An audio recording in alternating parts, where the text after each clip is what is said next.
Good evening, everyone. Welcome to the second talk in the BeeChicas Present speaker series, Exploring Nature Nearby, Restoring Wonder and Connection. So we are so delighted that you're all here.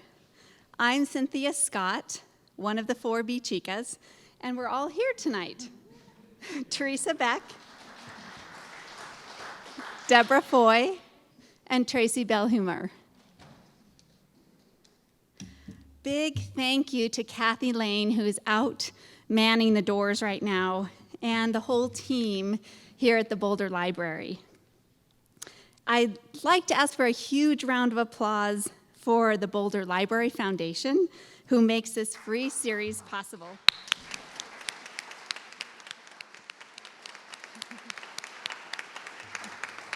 So how many of you were able to come to our kickoff with Susan Twite? Anybody? Okay, good. Thank you so much.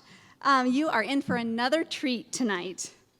The goal of this series is to make the science of ecosystems relatable and interesting to everyone by showcasing some of the most amazing creatures that live right here with us. We aim to illustrate the importance of individual players in nature and how each plays a specific, indispensable, and fascinating role in the ecosystem. Tonight, we are thrilled to welcome Ben Goldfarb, who is about to boggle our minds about how much the industrious beaver does for us as our partner in ecosystem restoration and services, continuing services. So before we begin, please mark your calendars for August 1st. We have Olivia Messenger-Carroll coming to talk about native bees and habitats. She's the co-author of The Bees in Your Backyard, which is our favorite book. So she's a wonderful speaker, and you will not want to miss that. And also, if you have time, join us next week, next Wednesday, to rededicate our native bee house just across the bridge, across Boulder Creek. And that will be next Wednesday, July 17th at 4 o'clock. And we'll just join right out there by the native bee house. And it's up there. You can go look at it today. It's back, so we're happy about that. So many of you already know Ben. But for those of you who don't, Ben Goldfarb earned his master's degree in forest ecology from Yale University. He's an award-winning author and environmental journalist. He writes for National Geographic, The Atlantic, and Smithsonian Magazine, and so many others.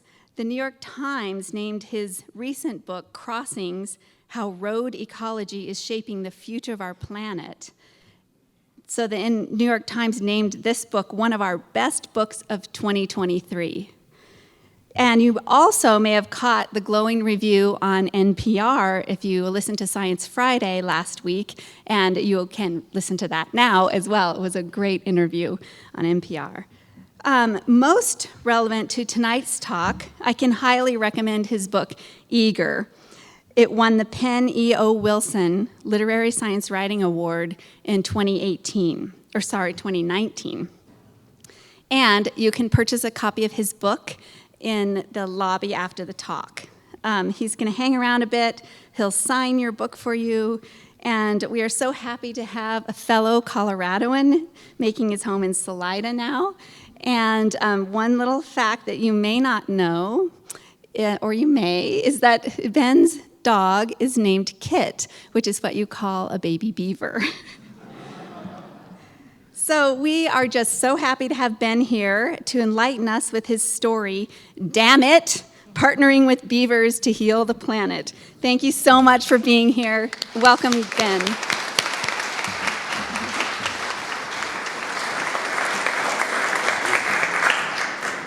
Thank you so much. You guys hear me? Good. Thank you so much, Cynthia and the BeeChicas, for that wonderful introduction. We're happy to be here. Thanks to the library for hosting this spectacular space.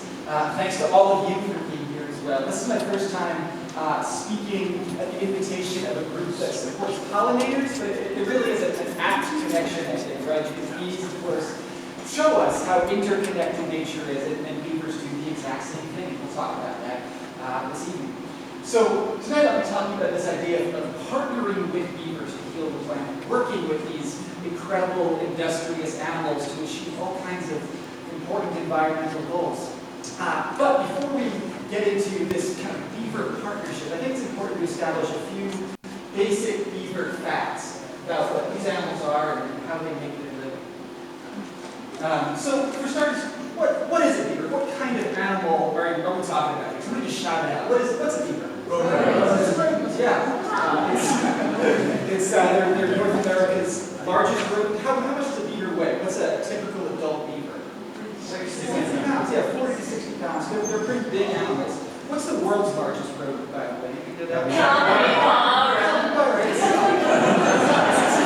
It's obviously a rodent-savvy crowd.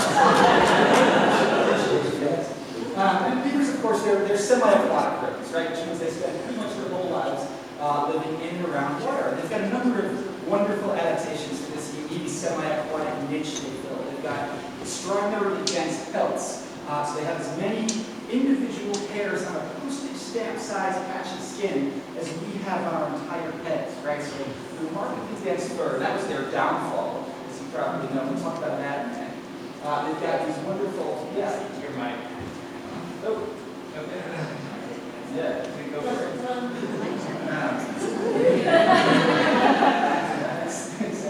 This is a very intimate moment. In front of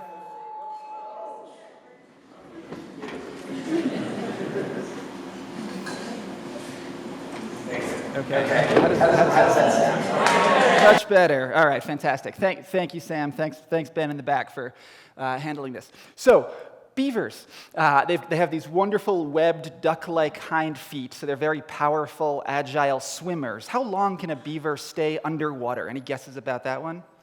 Up to 15 minutes. Yeah, somebody read the book. So they're champion breath holders. They also have a couple of other fantastic adaptations worth highlighting. They've got a second set of eyelids, transparent eyelids called nictitating membranes that act as goggles, as well as a second set of lips, kind of like a fur-lined valve they can close behind their front teeth so they can chew and drag branches underwater without drowning. That's a pretty cool adaptation. And then what's a beaver's most recognizable feature? What makes a beaver?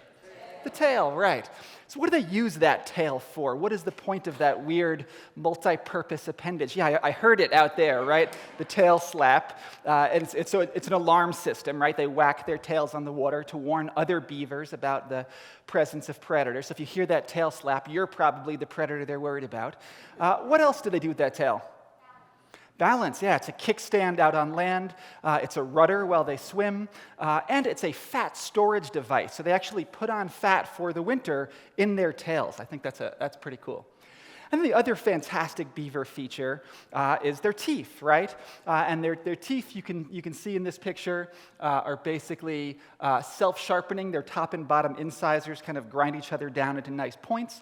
And you can also see that the teeth are orange. What's going on there? Why are beavers' teeth orange? Iron, yeah, exactly. So they have these wonderful iron-reinforced teeth. They actually take iron from their food and use it to kind of chemically fortify their teeth. And of course, having iron-reinforced teeth is really valuable when you spend your whole life cutting down trees, right? So beavers fell trees for a couple of reasons. The first is they eat the cambium, that's the inner bark, the sugary layer that does the growing. What do beavers like? What are a beaver's favorite trees? Willow, what else? Aspen, what else? Cottonwood, yeah, those are the big three in the American West. But they'll take just about any deciduous tree. They do tend to avoid those conifers. And they eat lots of green herbaceous stuff as well. Cattails, water lilies, I've seen them basically mow people's lawns. They are totally herbivorous, right? They don't eat fish. I know you guys are very beaver knowledgeable in this crowd, so nobody has that misapprehension. But just to be sure, they're not otters, right? So that's one thing they're doing. That's one reason they're cutting down trees, right, is to eat that cambium. And the other reason, of course, is to use the wood As construction material, right? Hold on. One moment, please.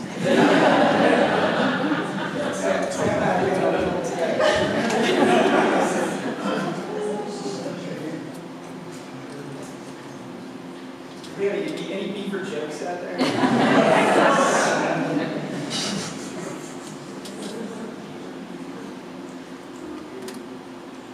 Switching back on then. Go ahead. All right, it's on. Okay, how's that sound? Good? Beautiful. All right, thanks.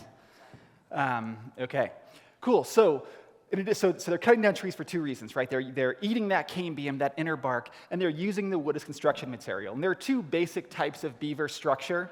What would you call that thing? Lodge, yeah. Where is this lodge? Does anybody recognize this lodge? This is Maroon Lake in the Maroon Bells, and the lodge is basically the fundamental beaver housing unit, right? There are underwater tunnels that lead up into the lodge. You've got kind of an elevated nesting platform or chamber in there, and typically you have as many as eight or so beavers. There's usually the male and female, the monogamous mating pair, the kits, the baby beavers, the 1-year-olds, and the 2-year-olds. And then so at times there are actually 3-year classes of offspring all cohabitating in the lodge together.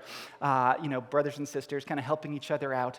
And then those 2-year-olds are the ones who disperse off to college. Those are the teenage beavers looking for their own territories.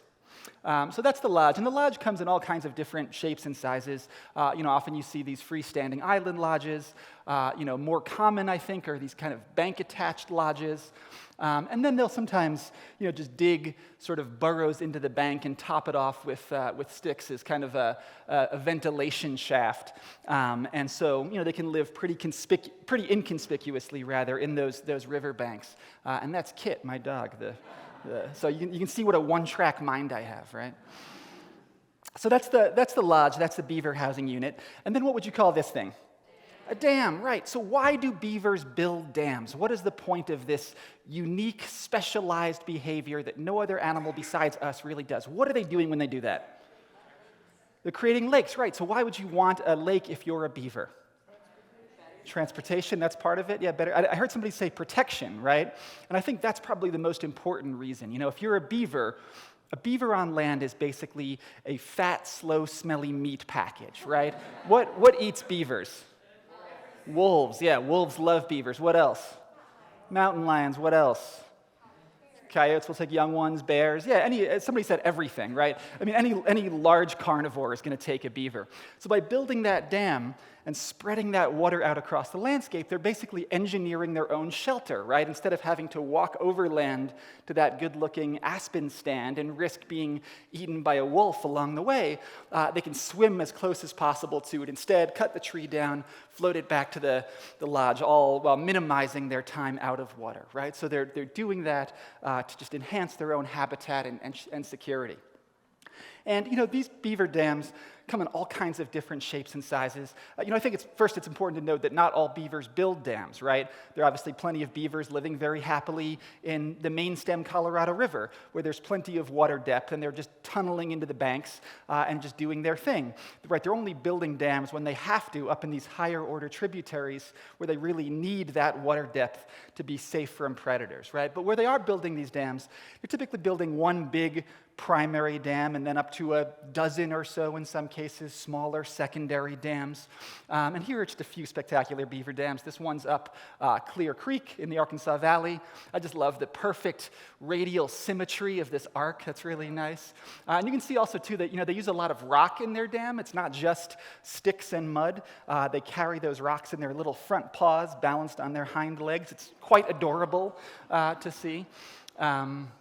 Often you see these kinds of lock systems, essentially, where you almost have a stair step, a terrace, and they do that to take, a steep stream and kind of gentle out the slope a little bit. I just love that sort of beaver form. And when they're left to their own devices, they can do some pretty spectacular stuff. This is a beaver dam I visited in Voyageurs National Park in northern Minnesota. That's probably 15 feet tall and 600 feet long from end to end. And this is not a typical beaver dam, right? But it's the kind of thing they're capable of. They're pretty impressive animals. And this is obviously the result of many generations of beaver all adding their stick to the pile. And so, of course, in addition to being these really skilled dam builders, they're really amazing hydrologists. And some of these big beaver dams can impound incredible amounts of water. So here's one example of that. This is a 300-acre beaver pond created by a single strategically placed dam at the constriction point in a little canyon, right? I often feel like if you took an engineer from the Army Corps and put her on a stream and said, okay, build a dam that minimizes labor and maximizes total impoundment, she'd put the dam exactly where the beavers do, right? They're pretty good little hydrologists. And in addition to being good hydrologists and engineers, one beaver skill we don't often talk about, but we should, is they're also prolific canal diggers. They're amazing excavators, and they'll dig these canals up into the forest. And again, that's just another way of sort of accessing their food supply while minimizing their risk. They swim up those canals, cut down that aspen tree, float it back out to the pond and the lodge, again, all minimizing their time at risk out of the water. And that, those canal networks end up being a really important way they transport water around the landscape. So beavers are doing all this stuff, right? They're building dams, they're creating ponds and wetlands, they're digging canals, and they're doing it all to maximize their own habitat. But in the process, they're creating habitat for all kinds of other creatures as well, right? Beavers are what scientists call a keystone species. And in architecture, the keystone is the top block in a stone arch. And if you pull that block, the whole arch crumbles. And likewise, beavers are supporting a lot of weight in these aquatic ecosystems. It's almost hard to name a species that doesn't benefit from beavers at some point in its life cycle. But we know that here in the American West, right, wetlands cover 2% of total land area and support something like 80% of biodiversity. So any animal capable of creating and expanding and maintaining wetlands is really important. So we know, for example, that birds do really well in and around beaver complexes, right? Everything from waterfowl like wood ducks and mergansers to little songbirds who, perch in the coppiced willows and eat the aquatic insects coming off the pond. What animal built these? Heron, yeah, this is a great blue heron rookery at a beaver complex near Crested Butte. We know that other sort of semi-aquatic mammals, what animal is that? No, you guys all know. We know that other semi-aquatic mammals, right? Muskrat, otter, mink, moose love hanging out in beaver ponds. What's that? A toad, yeah, boreal toad, right? So that's sort of Colorado's critically endangered amphibian that at this point breeds almost exclusively in beaver ponds, right? The boreal toad is almost a beaver pond obligate at this point.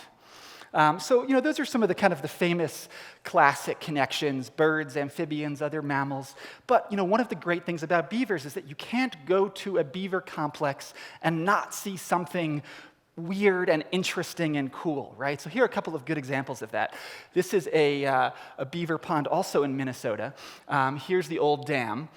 So at some point, the beavers left the area, the dam breached, the pond drained, so you get this, kind of lush, wet meadow that's really good forage for deer and moose and other critters. But in this case, as you can see, this giant beaver lodge was basically left high and dry after that pond drained. And here, a pack of wolves actually moved into the lodge and raised their pups in that beaver lodge, right? So that's beavers creating habitat for the direct predator. I think that's pretty ill-advised, but amazing, right? And that's, of course, the kind of cool interaction we can see in Colorado now that there are wolves back in this state. Here's another neat example. A couple years ago, I was visiting some beaver ponds in Logan, Utah, with Joe Wheaton, who's a famous beaver scientist. And we saw a sandhill crane walking atop the crest of a beaver dam. And I thought, wow, that's pretty cool. I've never seen a sandhill in a beaver pond before. So I took a picture, and then later looked more closely at the picture and saw that she had laid a clutch of 2 eggs atop that beaver dam, right? So again, not something that you would see in the peer-reviewed scientific literature necessarily, but just an incredible, ecological interaction that beavers facilitate. And then probably the most important beaver beneficiary, at least from kind of a management standpoint, are salmonids, right? Salmon and trout. And look, if you're a baby fish, you don't want to live in the free-flowing, fast-moving main stem river. You want complex habitat. You want side channels and meanders and eddies and deep pools. You want all of that kind of cool structural slow water complexity that beavers create. So there are a million studies basically showing that beavers enhance fish production, not only for juvenile steelhead like this guy in Oregon, but also for cutthroat trout here in Colorado as well. And that connection between beavers and fish is really a lot of what's driving the interest in beavers right now, especially in the Pacific Northwest. Now, granted, at this point, often a fish biologist or an angler will, raise their hand and say, well, wait a second, aren't we trying to take dams out of rivers right now? Why would we want to put more obstacles to fish movement into our streams? But, obviously, a beaver dam is nothing like the Hoover Dam, right? And fish have all kinds of ways of getting over and through and past and around beaver dams. There have been studies documenting individual fish passing more than 200 beaver dams on their way to spawn. And here's, just one cool illustration of fish surmounting beaver dams. And, this is more sort of anecdote than scientific study, but this is a stream that I visited outside of Seattle. Here's the beaver dam in the top right corner. Here's the pond, and here are the two freshly dug coho salmon nests, or reds. So at least two fish had no problem whatsoever with that beaver dam. And in fact, the evolutionary relationship between beavers and fish is so ancient and deep that it inspired my favorite bumper sticker, which is "Beavers taught salmon to jump," right? I think that gets at the connection nicely. So, we've been talking about all the great stuff that beavers do for fish and birds and wolves and all kinds of critters. But what about for us? What do beavers do for us, right? And not that that's the most important measure of a species, but I think it's a good argument to be able to make on beavers' behalf. So what ecosystem benefits or services that Cynthia alluded to do beavers provide that we might care about? And, I think the most important one, certainly in the American West right now, is they're great drought mitigators, right? We know that, we're losing our water as the climate gets hotter and drier. We're losing the snowpack that we depend on to gradually melt throughout the summer and fall and keep water in our streams and rivers and irrigation ditches. And as we lose that snowpack, we need other ways of keeping water on the landscape. And fortunately, we have this industrious rodent who will build thousands of little reservoirs up in the high country for us and store that water for us all throughout the summer and gradually release it from their pond. So here's a kind of a cool illustration of that. Where is this? Independence Pass, yeah. So these beavers are at about 12,000 feet, right? So they get way the heck up there. What river is this? The Roaring Fork, yeah. Oh, Sarah, you're a ringer. There's a beaver expert in the audience right now. So this is the Roaring Fork River, right?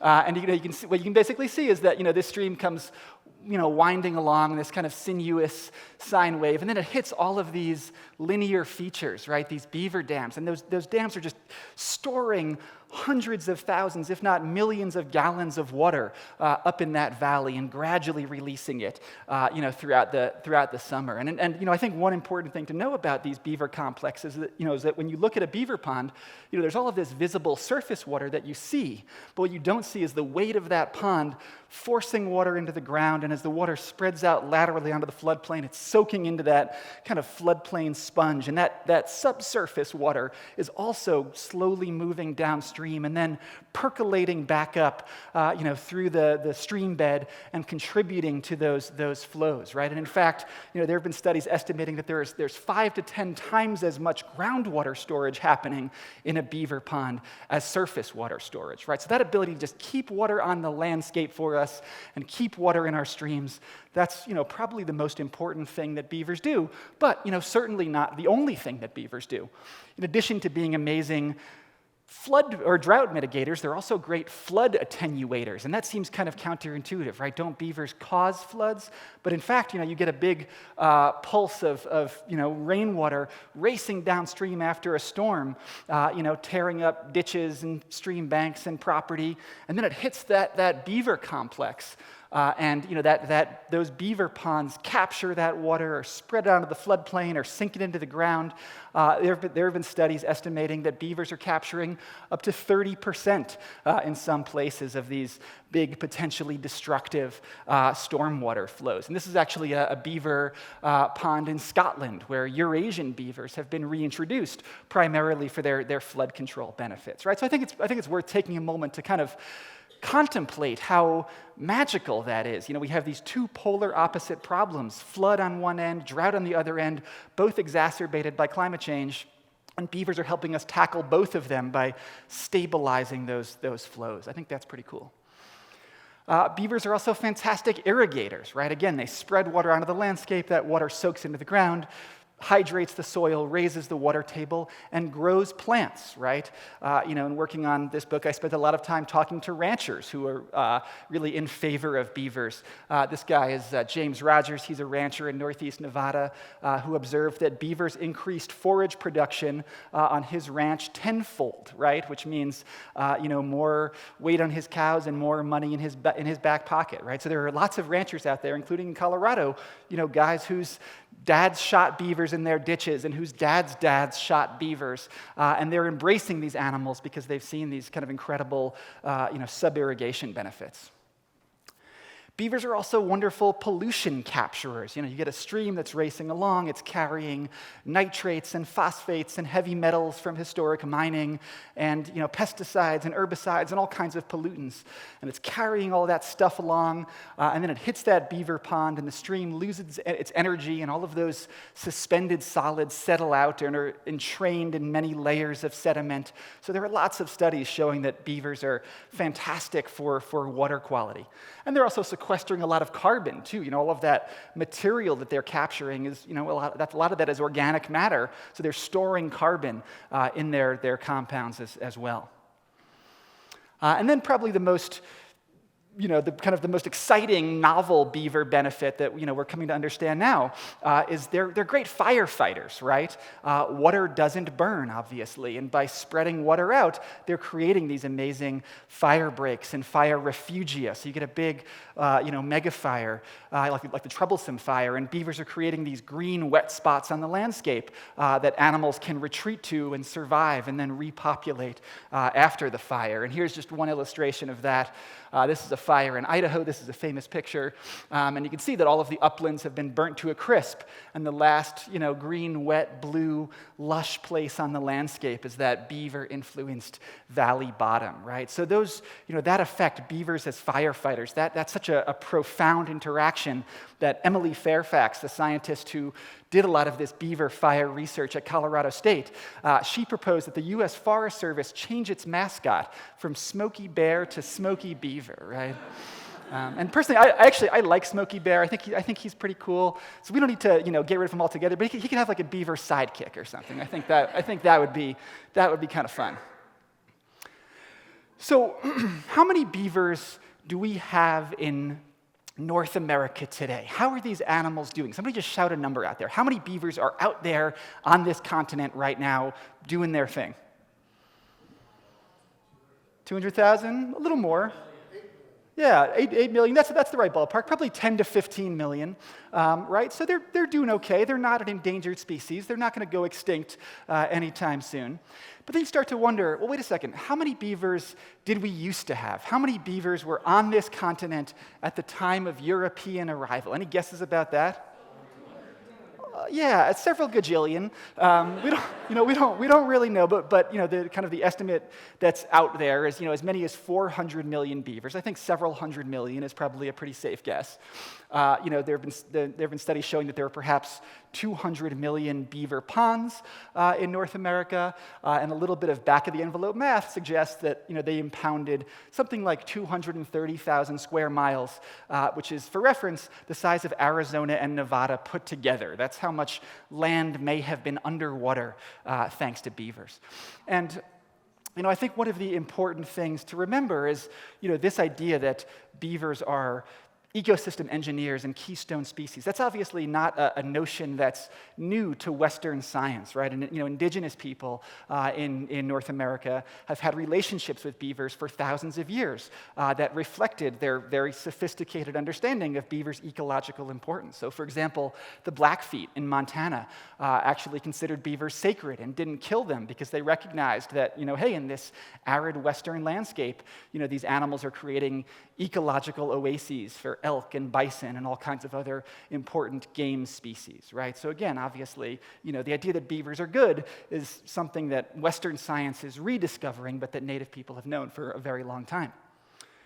So, when I was working on Eager, one of the things I tried to do was just reconstruct, what a fully beavered landscape was like, what it looked like and sounded like and smelled like and felt like.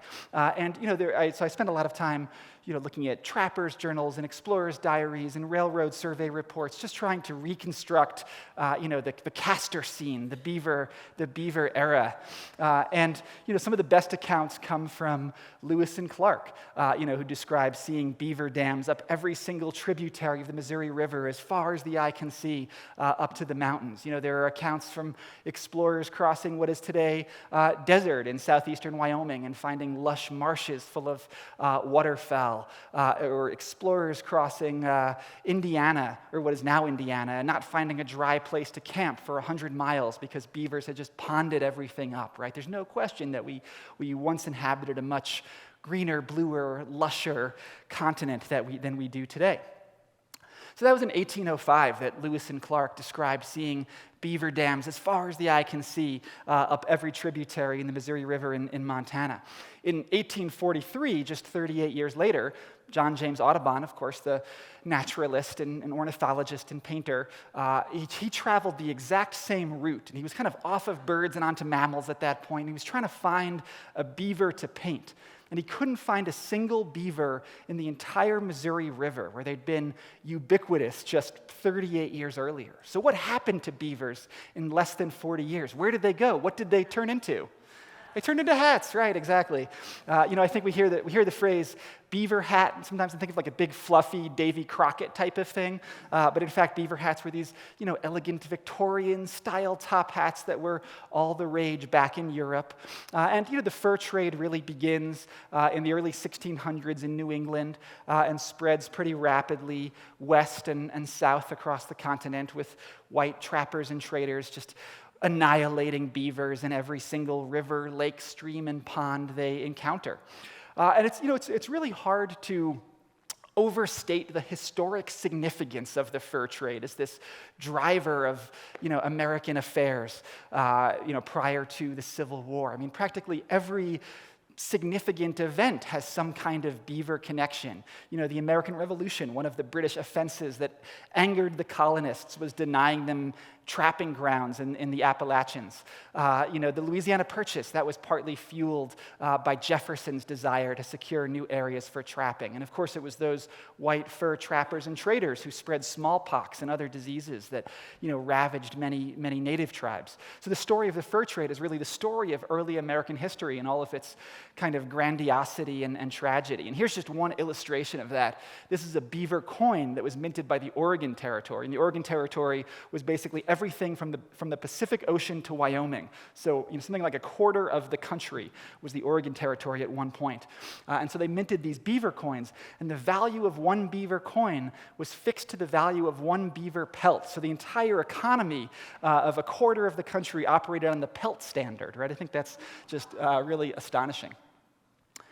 So in addition to being this hugely significant historic event, the fur trade was also a profound ecological event, right? And what happens when you kill several 100 million beavers and several 100 million beaver ponds drain? Well, you obviously lose all of this critical habitat. What did it mean for cutthroat trout or moose or wood ducks or boreal toads. Certainly it was a catastrophe. I think often when we think about the kind of the early environmental disasters that affected the North American landscape, we think about deforestation in New England, or the busting of the sod in the Midwest, or gold mining in the Sierra Nevada, or silver mining here in Colorado. But the fur trade was the original sin, right? It preceded all of those impacts.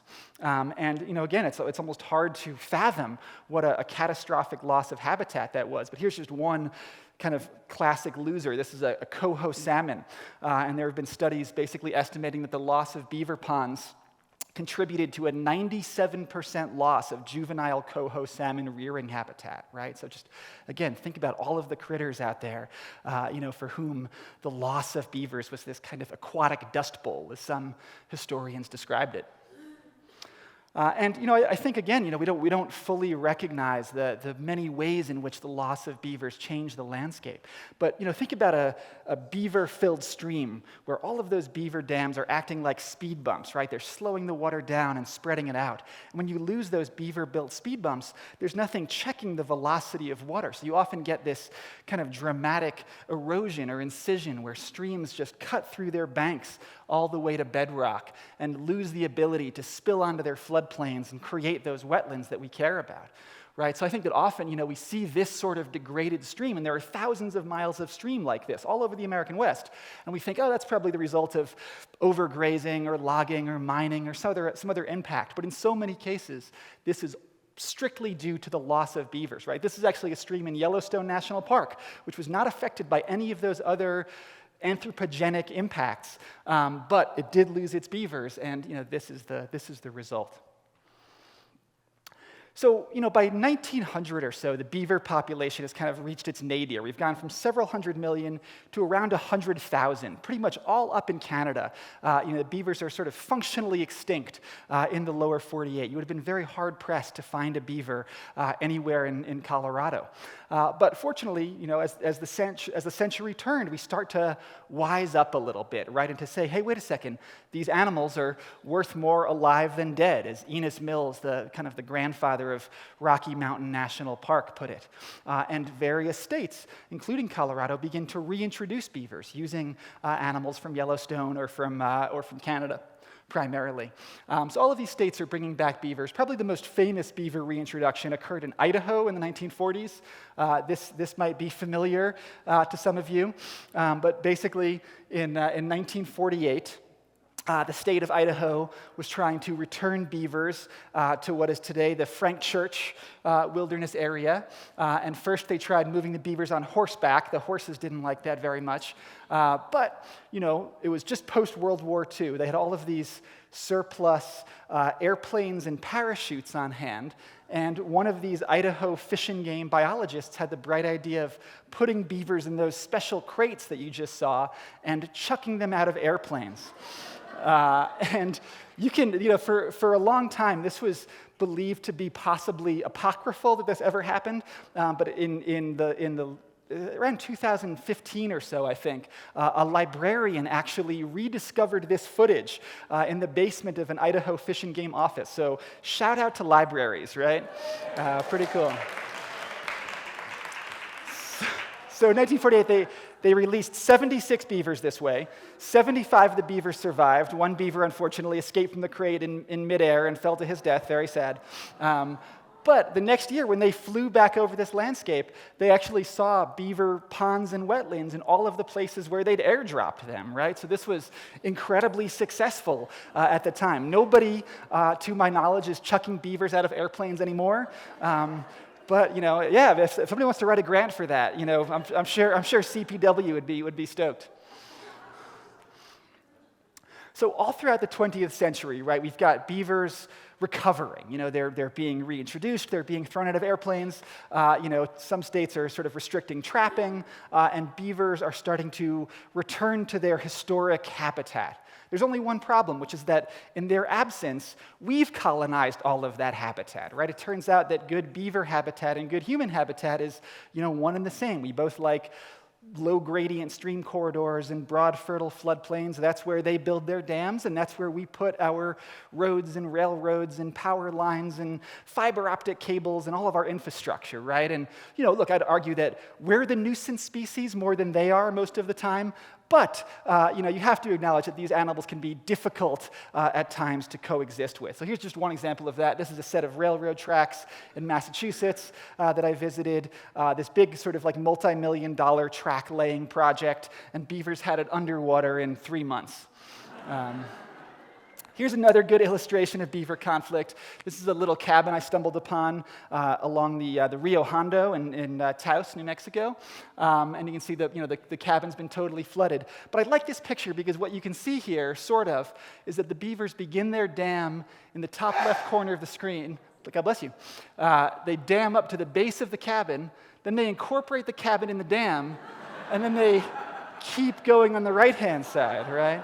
So, you wouldn't want to be that landowner, but you have to admire the ingenuity there, right? Beavers are pretty creative. Here's probably the most common source of beaver conflict is damming in road culverts, right? So think about it from the beaver's perspective. The roadbed is the world's greatest dam, and the culvert, the pipe, is the leak in the dam, and beavers plug leaks. That's what they do. So they do this, the water level rises, the road washes out, big, expensive, time-consuming headache to deal with. Again, that's probably the most common cause of beaver conflict, but they get into all kinds of creative mischief. Here's a beaver who broke into a dollar store in Maryland and was browsing the plastic Christmas tree aisle when he was apprehended by the authorities, right? Which feels like a metaphor for something. So, nearly all of the time when these sorts of beaver conflicts occur, our default response is killing the beaver, right? How many beavers, here's a question for you guys. How many beavers does the U.S. Department of Agriculture, the federal government, kill in the U.S. every year for those conflicts? 50,000? Yeah, about 25,000. So those are just federal beaver removers. There are also private nuisance trappers out there who are killing certainly tens and probably hundreds of thousands more. We don't really know. And look, that makes a certain amount of intuitive sense, right? The beaver's causing a problem. Get the beaver out of there.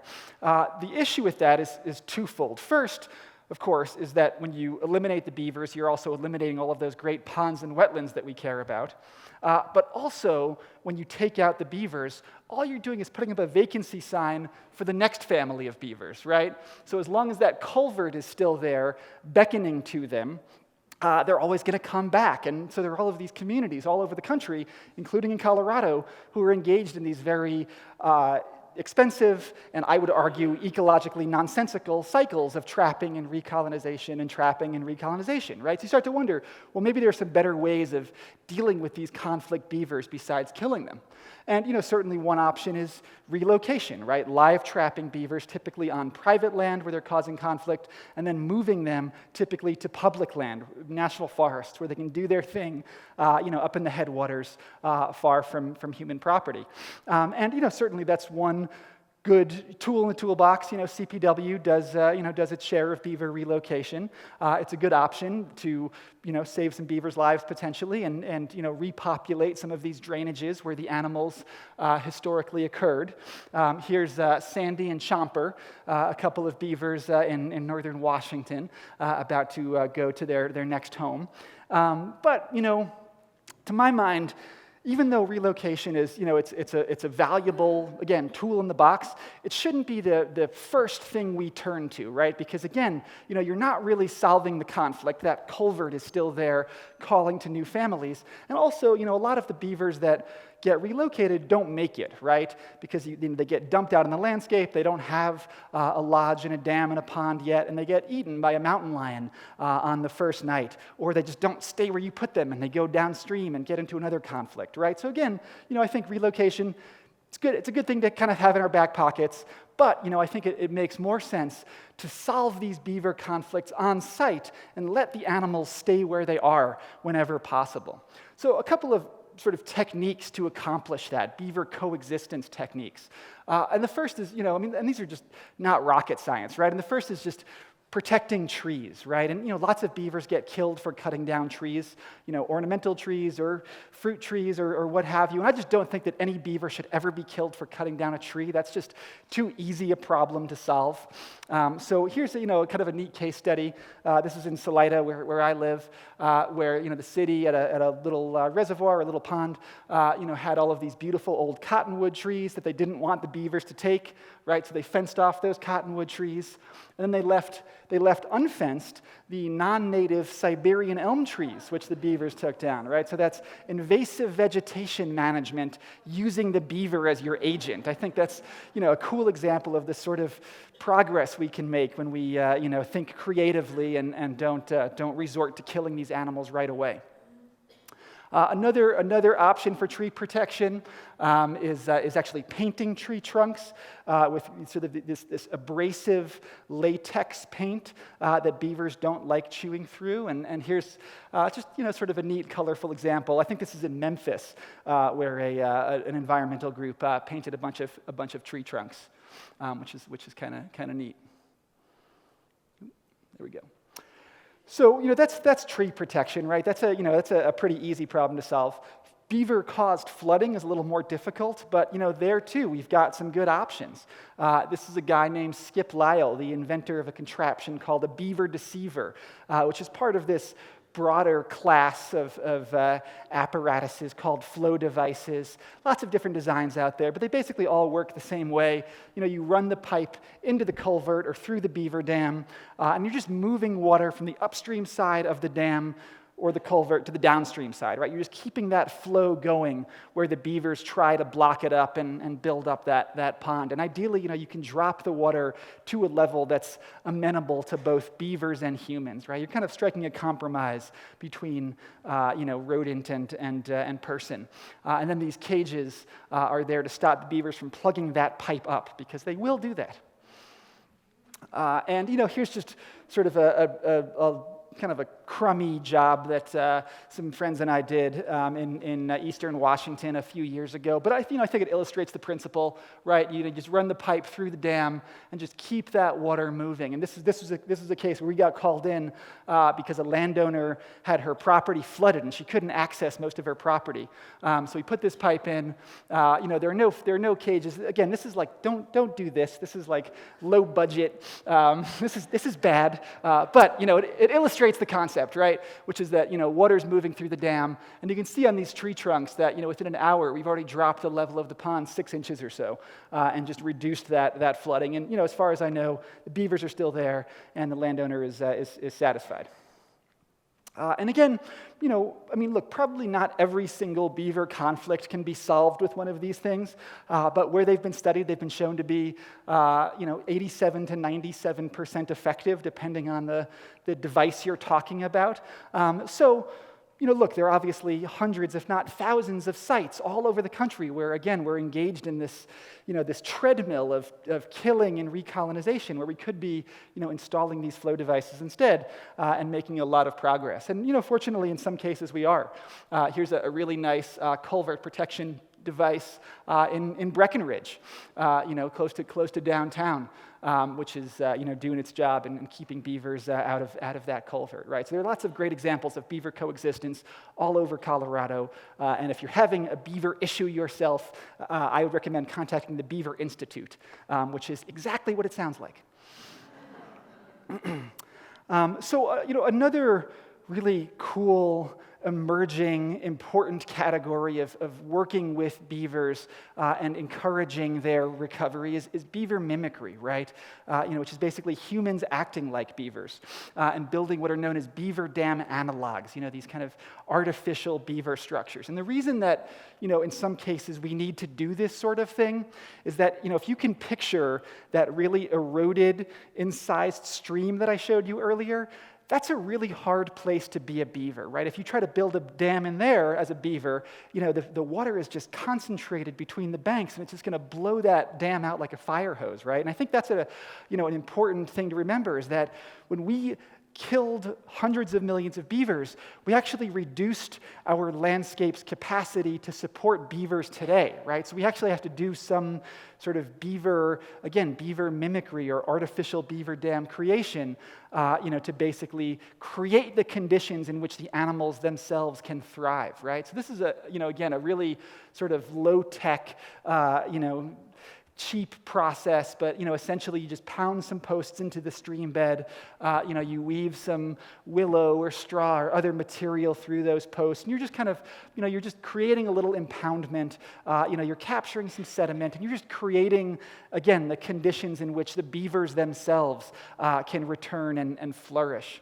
And the place where this concept of beaver mimicry was really pioneered was in sort of central Oregon on a stream called Bridge Creek, where scientists built 115 of these beaver dam analogs. The beavers had been in the system, but they weren't really doing too hot. But once they had some structure to build off of, those little beaver dam kickstarters, they went gangbusters and built 120 dams of their own. Right, the inundated area more than doubled as beavers spread water back out onto the floodplain. And as they spread that water out, they filled up all of these old side channels and meanders, and they took this very simplified straight stream and they made it this, kind of messy, complex bowl of spaghetti again. And that ended up being a really big deal for these guys. This is a juvenile steelhead, which is basically a rainbow trout that goes to the ocean like a salmon. And what researchers found is that because of all of that new beaver-created habitat, survival of these juvenile steelhead increased by 50%, right? So that's beavers and humans working together to help to recover a federally threatened species. I think that's a pretty cool example of cooperating with these animals. And, very excitingly, I think this sort of beaver-based restoration using beaver dam analogs and working with the animals themselves is happening at a really large scale here in Colorado. And I wanted to give you a cool example of that. These slides are courtesy of Mark Beardsley, who's a great beaver restorationist.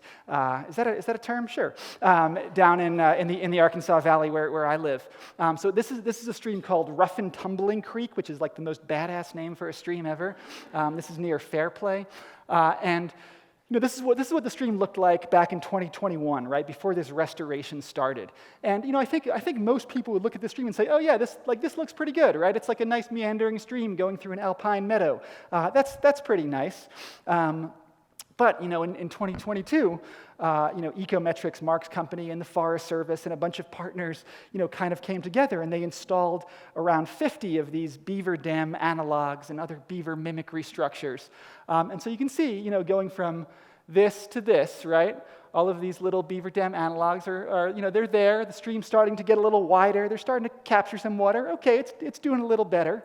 But then, in 2023, the beavers showed up, right? The real architects came on the scene, and they just went crazy. So here's what it looked like in 2023, where every single red line is a beaver dam, right? And look at how much water they're spreading onto the floodplain. So you might look again, look at this and think, oh yeah, that's doing okay. That stream is fine.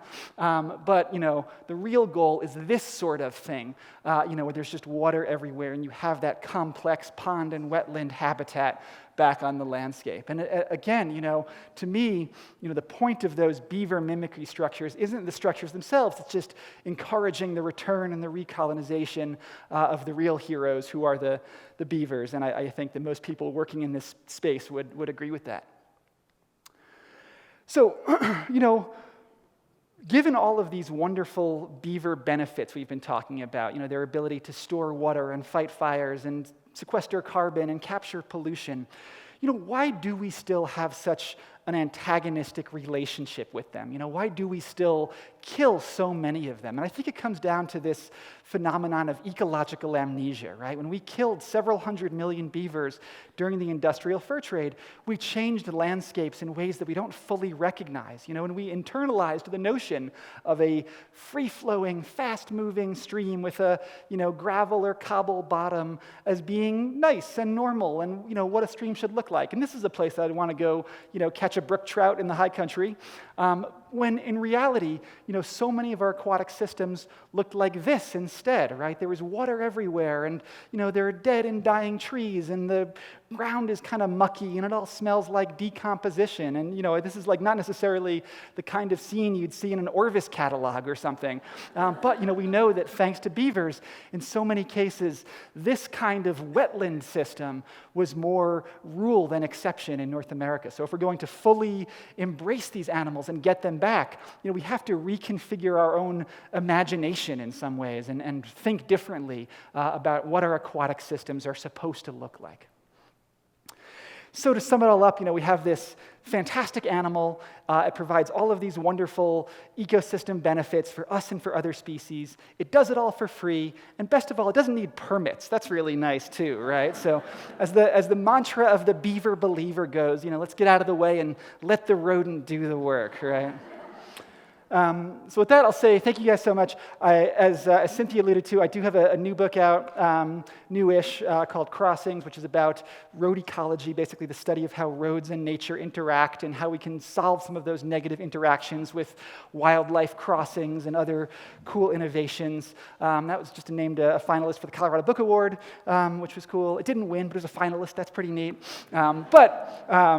We're here to talk about beavers, so happy to take a few questions if we have time for it. So thank you guys so much.